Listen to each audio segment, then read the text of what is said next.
Jam istirahat yang diselingi aktivitas kebugaran di sebuah sekolah dasar desa di Provinsi Putao, Cina Barat Daya menjadi viral. Para siswa di SD Pusat Guangdong diberi motivasi untuk bermain basket selama jam istirahat kelas. Sejak diperkenalkannya kegiatan itu pada 2015, sekolah tersebut telah merancang 7 set latihan bola basket yang diikuti siswa dari semua usia. Menurut pihak sekolah, latihan olahraga ini bertujuan untuk meningkatkan fisik para siswa dan menumbuhkan rasa percaya diri mereka yang menjadi bagian signifikan dari pendidikan berkualitas tinggi.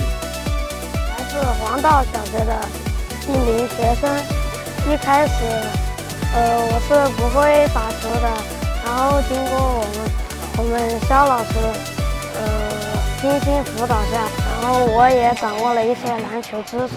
我觉得与同学们一起学习篮球很快乐，篮球可以更好的锻炼我的大脑，让我有一个愉悦的心情，更好的去学习。